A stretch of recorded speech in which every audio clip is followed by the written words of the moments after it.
better than Lucia, and he had 24 hours leisure every day, which he could devote to being king of Riseholme. His nature flared up, burning with a red revolutionary flame that was fed by his secret knowledge about Olga Bracely. Why should Lucia rule everyone with her rod of iron? Why? And again, why? Suddenly he heard his name called in the familiar alto, and there was Lucia in her Shakespeare's garden. "Giorgino, Giorgino mio!" she cried. "Gino!"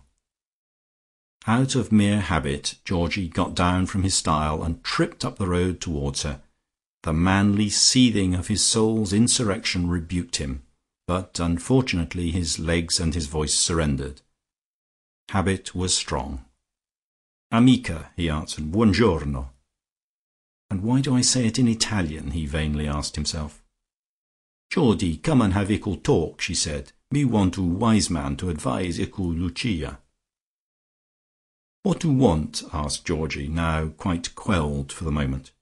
"Lots things. Here's pretty flower for buttonholy. Now tell me about black man. Him no snakes have? Why Mrs Quantock say she thinks he no come to poor Lucia's garden party?" "Oh, did she?" asked Georgie, relapsing into the vernacular. "Yes. Oh, and by the way, there's a parcel come which I think must be the Mozart trio. Will you come over tomorrow morning and read it with me? Yes, about 11:30 then? But never mind that." She fixed him with her ready birdie eye. "Daisy asked me to ask him," she said, "and so to oblige poor Daisy I did, and now she says she doesn't know if he'll come. What does that mean? Is it possible that she wants to keep him to herself? She has done that sort of thing before, you know." This probably represented Lucia's statement of the said case about the Welsh attorney, and Georgie, taking it as such, felt rather embarrassed. Also that bird-like eye seemed to gimlet its way into his very soul, and divine the secret disloyalty that he had been contemplating. If she had continued to look into him, he might not only have confessed to the gloomiest suspicions about Mrs Quantock, but have let go of his secret about Olga Bracely also, and suggested the possibility of her and her husband being brought to the garden party.